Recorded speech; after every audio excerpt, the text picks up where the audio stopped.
سلطان محمد اول کی وفات کے بعد ان کا بیٹا سلطان مراد، جو ایشیائے کوچک میں سلطان محمد اول کا قائم مقام تھا، 18 سال کی عمر میں تخت نشین ہوا۔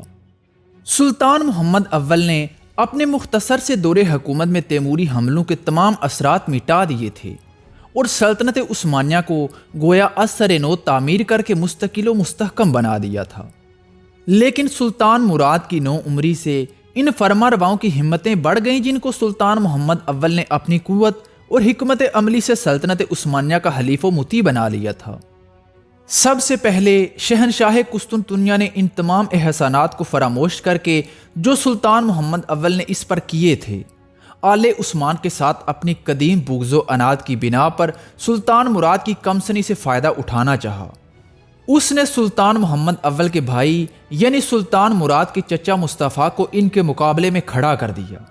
اس نے سلطان مراد کے مقابلے میں شہزادے مصطفیٰ کی ہر قسم کی مدد کی اور اس کے ساتھ یہ معاہدہ بھی کیا کہ اگر وہ فتح یاب ہو جائے تو گیلی پولی اور بحرہ اسود کے تمام بازنطینی شہر جو سلطنت عثمانیہ میں شامل کر لیے گئے تھے، شہنشاہ قسطنطنیہ کو واپس کر دے گا۔ سلطان مراد اس وقت ایشیائے کوچک میں تھے۔ انہوں نے شہزادے مصطفیٰ کے مقابلے کے لیے ایک فوج بایزید پاشا کی سرکردگی میں بھیجی، لیکن یورپ میں ترکی افواج کا بیشتر حصہ شہزادے مصطفیٰ کے ساتھ مل گیا، جس کی وجہ سے بایزید پاشا کو شکست ہوئی اور وہ میدان جنگ میں ہی مارے گئے۔ اس کے بعد شہزادہ مصطفیٰ شہنشاہ قسطنطنیہ کے فراہم کیے ہوئے جہازوں میں درہ دانیال کو عبور کر کے ایشیائے کوچک میں پہنچا، لیکن وہاں پر سلطان مراد نے اس کا مقابلہ کیا اور اس کو شکست دے دی۔ سلطان مراد سے شکست کھانے کے بعد شہزادہ مصطفیٰ بھاگ کر گیلی پولی میں محصور ہو گیا، لیکن سلطان مراد نے گیلی پولی کو فتح کر کے اسے گرفتار کیا اور اس کو سولی پر لٹکا دیا۔ شہزادے مصطفیٰ کے فتنے کو دبانے کے بعد سلطان مراد نے شہنشاہ قسطنطنیہ کی اس غداری کے جواب میں قسطنطنیہ کو فتح کرنے کا فیصلہ کیا اور 1422 عیسوی میں انہوں نے شہر کا محاصرہ کر لیا۔ قریب تھا کہ سلطان مراد قسطنطنیہ کو فتح کر لیتے، لیکن شہنشاہ قسطنطنیہ نے ایسی تدبیر اختیار کی جس سے سلطان مراد کو قسطنطنیہ کا محاصرہ اٹھانا پڑا۔ شہنشاہ قسطنطنیہ نے امیر کرمیان اور امیر کرمانیہ کی مدد سے سلطان مراد کے چھوٹے بھائی شہزادے مصطفیٰ کو ان کے مقابلے میں کھڑا کر دیا۔ شہزادے مصطفیٰ نے سلطان مراد کے خلاف بغاوت کر کے اپنے سلطان ہونے کا اعلان کر دیا۔ یہ خبر سن کر سلطان مراد قسطنطنیہ کا محاصرہ چھوڑ کر فوراً ہی ایشیائے کوچک میں پہنچے اور شہزادے مصطفیٰ کو شکست دے کر اسے گرفتار کر لیا۔ اس کے گرفتار کرنے والوں نے سلطان مراد کی اجازت کے بغیر ہی اسے قتل کر دیا۔ اس فتنے کو دبانے کے بعد سلطان مراد ایشیائے کوچک کی ان ترکی ریاستوں کی طرف متوجہ ہوئے جو امیر تیمور کے حملے کے بعد سلطنت عثمانیہ سے بالکل آزاد ہو گئی تھیں۔ سلطان مراد نے ان ترکی ریاستوں پر حملے کر کے بعض کو تو سلطنت عثمانیہ میں شامل کر لیا اور بعض کو صرف باج گزار بنانے پر ہی اتفاق کیا۔ ایشیائے کوچک میں امن و امان قائم کرنے کے بعد سلطان مراد 1424 عیسوی میں یورپ کی طرف متوجہ ہوئے۔ اسی درمیان شہنشاہ قسطنطنیہ مینویل کا انتقال ہو چکا تھا اور اس کی جگہ اس کا بیٹا جون ہشتم قسطنطنیہ کا نیا فرما روا بنا۔ سلطان مراد نے دوبارہ قسطنطنیہ کا محاصرہ کرنے کے بجائے شہنشاہ قسطنطنیہ کے بیٹے یعنی نئے شہنشاہ قسطنطنیہ جون ہشتم کے ساتھ صلح کر لی۔ لہذا نئے شہنشاہ قسطنطنیہ نے 30,000 دکات سالانہ خراج دینے کا معاہدہ کیا اور اس کے علاوہ یونان کے کئی شہر سلطان مراد کے حوالے کر دیے۔ یوں بازنطینی سلطنت کا خاتمہ چند دنوں کے لیے ملتوی ہو گیا۔ سالونیکا بازنطینی سلطنت کا ایک مشہور اور نہایت ہی اہم شہر تھا۔ گزشتہ 100 سالوں کے اندر یہ 3 بار عثمانی ترکوں کے قبضے میں آیا، لیکن کچھ دنوں کے بعد ہر مرتبہ یونانی اسے واپس لے لیتے۔ شہنشاہ قسطنطنیہ جون ہشتم کے دور حکومت میں اس شہر کا حاکم شہنشاہ کا بھائی اینڈرونوکس تھا۔ اینڈرونوکس نے غداری کر کے اس شہر کو وینس کے ہاتھوں فروخت کر دیا، چونکہ یہ مقدونیہ کا ایک اہم شہر تھا اور اس سے پہلے بھی 3 مرتبہ یہ عثمانی ترکوں کے قبضے میں رہ چکا تھا۔ اس لیے سلطان مراد نے اس معاملے میں شہنشاہ قسطنطنیہ کی مخالفت کی اور اس شہر کو بزور شمشیر فتح کر کے سلطنت عثمانیہ میں شامل کر لیا۔ سلونیکا کی فتح کے بعد سلطان مراد اپنی سلطنت کی شمال مغربی سرحد کی جانب متوجہ ہوئے۔ 1420 عیسوی میں شاہ سربیا اسٹیفن انتقال کر چکا تھا اور اس کی جگہ دراد برینکوچ تخت نشین ہوا۔ شاہ سربیا اسٹیفن اس معاہدے کے مطابق جو اس نے کسووو کی پہلی جنگ کے بعد سلطان بایزید یلدرم کے ساتھ کیا تھا، ہمیشہ ہی سلطنت عثمانیہ کا ایک وفادار حلیف رہا۔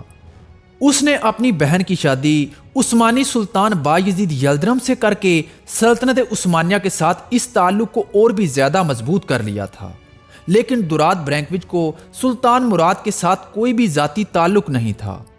لہذا دراد برینکوچ نے تخت نشین ہونے کے بعد سربیا میں عثمانی ترکوں کے اقتدار کی مخالفت شروع کر دی۔ اس نے ترکوں کے خلاف ہنگری سے بھی باہمی امداد کا معاہدہ کیا اور دریائے ڈینیوب کے ساحل پر سمندریہ میں ایک مضبوط قلعہ تعمیر کروایا۔ جب سلطان مراد کو شاہ سربیا دراد کی ان حرکات کے بارے میں علم ہوا تو انہوں نے سربیا پر حملہ کر کے شاہ سربیا کو شکست دی اور سربیا جو پہلے عثمانیوں کا باج گزار تھا اسے سلطنت عثمانیہ میں شامل کر لیا۔ دوسری طرف ہنگری جو نکاپلس کی جنگ کے بعد کمزور ہو چکا تھا، سلطان مراد کے ابتدائی دور حکومت تک وہ اتنی طاقت حاصل کر چکا تھا کہ وہ عثمانی ترکوں کے حملوں کی مدافعت کر سکے۔ سربیا پر عثمانی ترکوں کا قبضہ ہو جانے کے بعد ہنگری کے سرحدی علاقوں میں عثمانی ترکوں اور ہنگری کے درمیان چھوٹی چھوٹی لڑائیاں ہوتی رہتی تھیں۔ اس کے علاوہ اہل بوسنیا بھی ترکوں کی قربت سے خائف تھے۔ البانیہ کو اپنی آزادی کی طرف سے خطرہ تھا اور ولاچیا جو سلطنت عثمانیہ کا باج گزار تھا وہ بھی اپنی خود مختاری کے لیے بےتاب ہو رہا تھا۔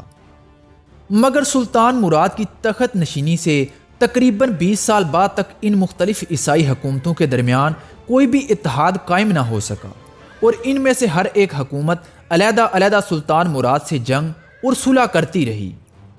لیکن جب 1440 عیسوی میں لادیسلاو شاہ پولینڈ ہنگری کے تخت پر بیٹھا تو سلطنت عثمانیہ کے دشمنوں کی طاقت ایک دم سے بڑھ گئی اور ایک متحدہ مقابلے کا حوصلہ ان عیسائی حکومتوں میں پیدا ہونے لگا۔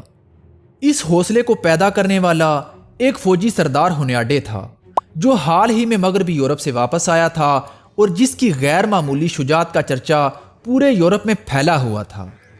ہنیاڈے نے ہنگری پہنچ کر ترکوں کے مقابلے کا بیڑا اٹھایا اور 20 سال تک برابر سلطنت عثمانیہ سے جنگ کرتا رہا۔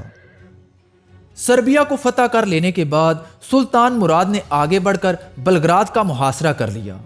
بلگراد دریائے ڈینیوب کے کنارے ایک بہت ہی اہم شہر تھا جس پر ہنگری کا قبضہ تھا۔ ہنگری میں داخل ہونے کے لیے اس شہر کو فتح کرنا لازم تھا۔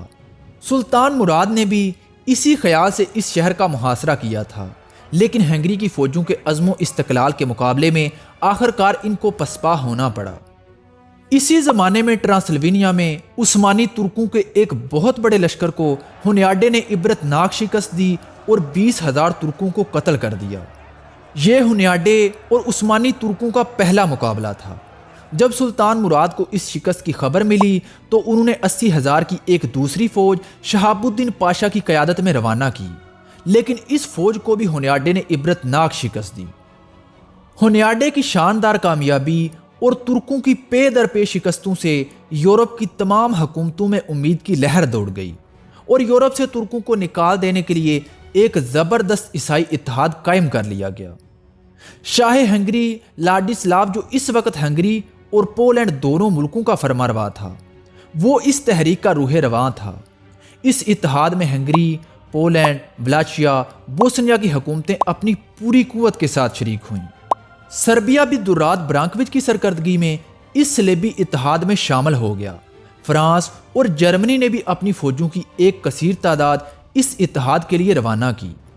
اس کے علاوہ یورپ کے تقریباً تمام ملکوں سے سپاہیوں کی ایک بڑی فوج نے خود آ کر اس اتحاد میں شرکت کی۔ حقیقتاً یہ ایک صلیبی جنگ تھی جو عیسائیت کے مذہبی جوش نے اسلام کے خلاف چھیڑ دی تھی۔ جمہوریہ وینس اور جمہوریہ جنووا نے بھی اپنے بحری بیڑوں کے ساتھ ان صلیبیوں کی مدد کی۔ چونکہ عثمانیوں کے پاس اس وقت تک کوئی بحری فوج نہیں تھی، اس لیے ان کا خیال یہ تھا کہ مراد کی خاص فوجیں ایشیائے کوچک میں جہاں وہ امیر کرمانیہ سے جنگ میں مصروف تھیں، یورپ میں منتقل نہیں ہو سکیں گی۔ عیسائیوں کی یہ متحدہ فوجیں بظاہر تو شاہ ہنگری لادیسلاو کی زیر کمان تھیں، لیکن اصل میں ان کا سردار ہونیاڈے ہی تھا، جو اس وقت عیسائی دنیا کا سب سے بڑا جرنیل خیال کیا جاتا تھا۔ سلطان مراد اس وقت کرمانیہ کی بغاوت کے سلسلے میں ایشیائے کوچک میں تھے۔ ان کی عدم موجودگی سے فائدہ اٹھا کر عیسائی لشکر نے 1443 عیسوی میں دریائے ڈینیوب کو عبور کیا اور نس کے مقام پر عثمانی فوجوں کو شکست دے دی۔ اس کے بعد ہونیاڈے اور ولادیسلاو کی فوجوں نے صوفیا پر قبضہ کیا اور پھر کوہ بلقان کو عبور کر کے ادرنا کی جانب آگے بڑھنے لگے۔ کوہ بلقان کے دامن میں ترکوں نے ایک مرتبہ پھر عیسائیوں کا راستہ روکنے کی کوشش کی، مگر اس مرتبہ بھی عثمانی ترکوں کو شکست ہوئی۔ عیسائیوں کے لیے اب میدان خالی تھا۔ ان کی مسلسل فتوحات نے ان کی ہمتیں بھی بڑھا دی تھیں۔ سلطان مراد اس وقت تک ایشیائے کوچک میں ہی تھے۔ عثمانی ترکوں کی بلقان میں پے در پے شکستوں نے عثمانی فوج کو رومیلی میں نہایت ہی کمزور کر دیا تھا، لیکن ہونیاڈے نے اس مقصد کے خلاف کہ جسے پیش نظر رکھ کر عیسائی حکومتوں کا یہ اتحاد قائم کیا گیا تھا، واپسی کا عزم کیا اور اپنی کامیابیوں کی داد لینے کے لیے پوری فوج کے ساتھ بودا واپس لوٹ گیا۔ سلطان مراد نے بھی ہونیاڈے اور ولادیسلاو کا تعاقب کرنے کے بجائے اتحادیوں سے صلح کر لینا زیادہ مناسب خیال کیا، لیکن ان اتحادیوں میں یورپ کا ایک نمائندہ کارڈینل جولین سیزرینی اس صلح کا مخالف تھا، لیکن طویل گفت و شنید کے بعد بلا آخر 12 جولائی 1444 عیسوی کو سجڈ کے مقام پر ایک صلح نامہ مرتب ہوا۔ اس صلح نامے کی روح سے سربیا سلطنت عثمانیہ سے آزاد کر دیا گیا اور ولاچیا بھی ہنگری کو دے دیا گیا۔ یہ صلح نامہ 10 سال کے لیے کیا گیا۔ اس پر پابند رہنے کے لیے لاڈیسلاو نے انجیل اور سلطان مراد نے قرآن کو ہاتھ میں لے کر قسم کھائی۔ سلطان مراد ایشیائے کوچک میں پہلے ہی امن قائم کر چکے تھے۔ اب اس صلح نامے کی وجہ سے یورپ میں بھی ظاہری طور پر جنگ کا خاتمہ ہو گیا تھا۔ سجڈ کے معاہدے کے بعد سلطان مراد کو اب یورپ کی طرف سے بھی اطمینان حاصل ہو گیا تھا۔ 20-22 سال کی مسلسل لڑائیوں نے ان کو اب امور سلطنت کی طرف سے دل برداشتہ کر دیا تھا۔ اب وہ چاہتے تھے کہ باقی زندگی سکون کے ساتھ گزار دیں۔ سجڈ کے معاہدے کی تکمیل کے بعد جب وہ ایشیائے کوچک میں واپس لوٹے تو ان کو اپنے بڑے بیٹے شہزادے علاؤالدین کی وفات کی خبر ملی۔ سلطان مراد کو ان کے بیٹے کی وفات کا بے حد رنج ہوا اور انہوں نے سلطنت سے مستقل طور پر کنارہ کش ہونے کا فیصلہ کر لیا۔ چنانچہ سلطان مراد نے اپنے چھوٹے بیٹے محمد، جو بعد میں سلطان محمد فاتح کے نام سے مشہور ہوئے، جن کی عمر اس وقت صرف 14 سال تھی، تخت پر بٹھا کر ہمیشہ کے لیے گوشہ نشینی اختیار کر لی۔ لیکن جس سکون والی زندگی کی تلاش میں سلطان مراد نے تخت کو چھوڑ کر گوشہ نشینی اختیار کی تھی، وہ ان کو حاصل نہ ہو سکی، کیونکہ جیسے ہی یہ خبر مشہور ہوئی کہ سلطان مراد تخت سے کنارہ کش ہو گئے ہیں اور ان کی جگہ ان کا چھوٹا بیٹا محمد تخت نشین ہو گیا ہے، تو عیسائیوں کے دلوں میں ترکوں کو یورپ سے نکالنے کا حوصلہ ایک مرتبہ پھر جنم لینے لگا۔ سجڈ کے معاہدے کی تحریر کو ابھی 1 مہینہ بھی نہیں گزرا تھا کہ ہنگری نے اس معاہدے کی خلاف ورزی کا فیصلہ کر لیا۔ اس غداری کی اصل وجہ کارڈینل جولین سیزرینی تھا، جو پوپ کی پوری تائید کے ساتھ معاہدہ شکنی پر زور دے رہا تھا۔ شہنشاہ قسطنطنیہ بھی اس تحریک میں پیش تھا۔ حالات تمام تر عیسائیوں کے لیے امید افزا تھے۔ سلطنت عثمانیہ کی زمام حکومت ایک نوعمر لڑکے کے ہاتھ میں تھی۔ ایشیائے کوچک میں امیر کرمانیہ نے پھر سے بغاوت شروع کر دی تھی اور عثمانی فوجیں اسے دبانے میں مصروف تھیں۔ درہ دانیال پر جنوبا، وینس اور برگنڈی کے بحری بیڑوں کا قبضہ تھا، جن کی موجودگی میں ترکی افواج کا ایشیائے کوچک سے یورپ میں آنا محال تھا۔ پھر بھی شاہ ہنگری لاڈیسلاو کو اس صلح نامے کی خلاف ورزی کرنے میں تامل تھا، لیکن کارڈینل جولین سیزرینی نے اپنے مذہبی اثر سے کام لے کر شاہ ہنگری کو سجڈ کے معاہدے کی خلاف ورزی کرنے پر مجبور کر دیا۔ اس نے شاہ ہنگری کے ضمیر کو اس فتوے کے ساتھ مطمئن کر دیا کہ غیر عیسائیوں کے ساتھ معاہدے کی پابندی نہیں کرنی چاہیے۔ شروعات میں تو ہونیاڈے بھی سجڈ کے معاہدے کی خلاف ورزی کرنے میں اختلاف کر رہا تھا، لیکن جب اس کے ساتھ یہ وعدہ کیا گیا کہ بلغاریہ سے ترکوں کو نکالنے کے بعد اس کو وہاں کا بادشاہ بنا دیا جائے گا، تو وہ بھی اس معاہدے کی خلاف ورزی کرنے پر راضی ہو گیا۔ مگر ہونیاڈے نے ساتھ یہ شرط بھی رکھی کہ معاہدہ شکنی کا اعلان 1 ستمبر تک ملتوی کر دیا جائے۔ یہ شرط اس وجہ سے نہیں رکھی گئی تھی کہ ہنیاڈے کو ابھی بھی کچھ تعامل باقی تھا، بلکہ اس خیال سے رکھی گئی تھی کہ اس وقت تک اتحادی سجڑ کے صلح نامے سے پورا فائدہ اٹھا لیں اور ان تمام قلعوں اور علاقوں پر قابض ہو جائیں جنہیں سجڑ کے معاہدے کے مطابق دیانتداری کے ساتھ عثمانی ترک خالی کر رہے تھے۔ دوسری طرف سربیا کے بادشاہ کو بھی اس کی سلطنت میں اضافے کا لالچ تھا، وہ بھی اس معاہدے کی خلاف ورزی کر کے ان اتحادیوں کے ساتھ شامل ہو گیا۔ مورخ لین پون لکھتا ہے کہ جس طریقے کے ساتھ یہ غداری عمل میں لائی گئی، اس سے زیادہ معیوب بات یورپ کے سورماؤں اور ایک بڑے سپہ سالار کی شہرت کے لیے تصور بھی نہیں کی جا سکتی۔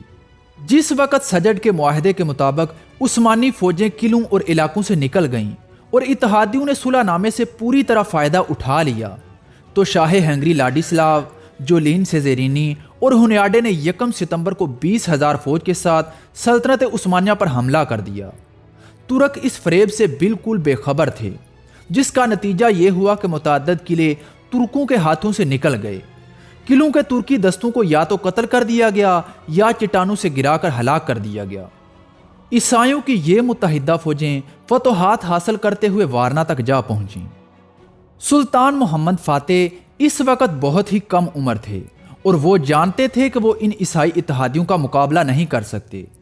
سلطنت عثمانیہ کے بعض امراء نے بھی سلطان مراد سے گزارش کی کہ شہزادہ محمد ان عیسائی اتحادیوں کا مقابلہ نہیں کر سکتے، اس لیے آپ کو چاہیے کہ آپ خود اپنی فوج کی کمان کریں، لیکن سلطان مراد نے اس سے انکار کر دیا۔ اس کے بعد شہزادے محمد نے خود اپنے والد کو لکھا کہ اگر آپ سلطان ہیں تو آپ آ کر اپنی فوج کی کمان سنبھالیں، اور اگر آپ یہ سمجھتے ہیں کہ میں سلطان ہوں تو میں آپ کو حکم دیتا ہوں کہ آپ آ کر میری فوج کی کمان سنبھالیں۔ چنانچہ سلطان مراد اپنی فوج کو لے کر اتحادیوں کے مقابلے کے لیے روانہ ہوئے۔ درہ دانیال پر عیسائی بیڑوں کا قبضہ تھا، لیکن سلطان مراد نے جنوبا کے جہازوں کو فی سپاہی 1 وقات کی شرح سے محصول ادا کر کے اپنی پوری فوج کو یورپ میں منتقل کر لیا۔ اتحادیوں کو سلطان مراد کی آمد کا گمان بھی نہیں تھا کہ اچانک ان کو یہ اطلاع ملی کہ سلطان مراد اپنی فوجوں کے ساتھ وارنا کے قریب پہنچ چکے ہیں۔ سلطان مراد نے وارنا سے 4 میل کے فاصلے پر اپنے خیمے نصب کر دیے اور جنگ کی تیاری کرنے لگے۔ ہنیاڈے کو سابقہ کامیابیوں کی بنا پر اپنی فتح کا پورا یقین تھا، چنانچہ اس نے مجلس حربی کے بعض اراکین کا یہ مشورہ بھی قبول نہ کیا کہ لشکرگاہ کے گرد ناکہ بندی کر کے سلطان مراد کے حملے کا انتظار کیا جائے، بلکہ ہنیاڈے نے یہ فیصلہ کیا کہ وہ خود آگے بڑھ کر سلطان مراد کی فوج پر حملہ کرے گا۔ آخر کار 10 نومبر 1444 عیسوی کو دونوں فوجیں آمنے سامنے ہوئیں۔ اتحادیوں کی اس فوج میں پولینڈ، ہنگری، کروشیا، لتھونیا، بوہیمیا، ولاچیا، سربیا، بلغاریہ، بوسنیا اور یورپ کے نائٹوں کی ایک بڑی تعداد موجود تھی، جن کی قیادت شاہ ہنگری ولادیسلاو، جون ہنیاڈے اور جولین سیزرینی کر رہے تھے، جبکہ دوسری طرف عثمانی فوج کی قیادت سلطان مراد، داؤد پاشا اور کراجہ بے کر رہے تھے۔ جنگ کی شروعات عثمانیوں کی طرف سے ہوئی اور عثمانی فوج کے بائیں بازو نے کراجہ بے کی قیادت میں صلیبیوں کے دائیں بازو پر حملہ کر دیا، مگر اس حملے میں عثمانی فوج کو شدید نقصان اٹھانا پڑا، کیونکہ عیسائیوں نے اپنے عقب میں رکھی ہوئی توپوں سے عثمانی فوج پر گولہ باری شروع کر دی، جس کی وجہ سے عثمانی فوج کو شدید نقصان اٹھا کر پیچھے ہٹنا پڑا۔ عیسائیوں نے اس پیچھے ہٹتی ہوئی فوج کا تعاقب شروع کر دیا اور اس عثمانی فوج کا پیچھا کرتے ہوئے اپنے لشکر سے بہت دور نکل آئے۔ عثمانی فوج نے گھات لگا کر اس دستے پر حملہ کیا اور تقریباً عیسائیوں کے دائیں بازو کو ختم کر دیا۔ اس دستے کے بہت ہی تھوڑے سپاہی اپنی جان بچا کر عثمانیوں کے گھیرے سے نکل سکے۔ اس دستے کا کمانڈر جولین سیزرینی میدان جنگ سے بھاگا، مگر دریا کو عبور کرتے ہوئے دلدل میں پھنس کر مارا گیا۔ اس کے ساتھ بھاگنے والے سپاہی بھی اس کے ساتھ ہی اپنی جان کی بازی ہار گئے۔ اس کے بعد عثمانی فوج کے دائیں بازو نے داؤد پاشا کی قیادت میں عیسائی فوج پر حملہ کیا، مگر اس حملے کو جون ہونیاڈی کے سالے مائیکل نے نہ صرف روکا بلکہ عثمانی فوج کو پسپا کرتا ہوا عثمانی لشکر کے قریب پہنچ گیا۔ جون ہونیاڈے مائیکل کے ساتھ مل کر عثمانی فوج کے دائیں بازو کو بالکل ختم کر دینا چاہتا تھا، لہٰذا اس نے حملہ کرنے سے پہلے شاہ ہنگری ولادیسلاو کو یہ مشورہ دیا کہ میری واپسی تک کوئی بھی ایسا قدم نہ اٹھانا جس کے نتائج ہمارے حق میں بہتر نہ ہوں۔ اس کے بعد جون ہونیاڈے اپنے دستوں کے ساتھ مائیکل کی مدد کے لیے آگے بڑھا، مگر اسی دوران نوجوان بادشاہ ولادیسلاو نے جان ہونیاڈے کے مشورے کو نظر انداز کرتے ہوئے اپنے پولش نائٹوں کے ساتھ عثمانی کلب پر حملہ کر دیا۔ وہ سلطان مراد کو زندہ گرفتار کر کے یورپ میں اپنی شان و شوکت اور روب و دبدبے کو بڑھانا چاہتا تھا۔ اس کا یہ خواب تو پورا نہ ہو سکا، مگر وہ عثمانی فوج کے ہاتھوں قتل ہو گیا اور عثمانی فوج نے اس کا سر کاٹ کر نیزے پر چڑھا دیا۔ یہ دیکھ کر عیسائی فوج کے حوصلے پست ہو گئے اور وہ میدان جنگ چھوڑنے لگے، مگر عثمانی فوج نے انہیں گھیر کر قتل کرنا شروع کر دیا۔ جب جون ہونیاڈے کو شاہ ہنگری ولادیسلاو کے قتل کی خبر ملی تو اس نے بجائے بھاگنے کے عثمانی فوج کے قلب پر حملہ کر دیا۔ جون ہونیاڈے نے تھوڑی دیر تک عثمانی فوج کا جم کر مقابلہ کیا۔ وہ اس بات کی بھی کوشش کرتا رہا کہ کم سے کم شاہ ہنگری ولادیسلاو کا سر عثمانی ترکوں سے چھین کر اپنے ساتھ لے جا سکے، مگر وہ اس میں ناکام ہوا اور آخر کار وہ اپنی بچی ہوئی عیسائی فوج کے ساتھ بڑی مشکل سے جان بچا کر بھاگ سکا۔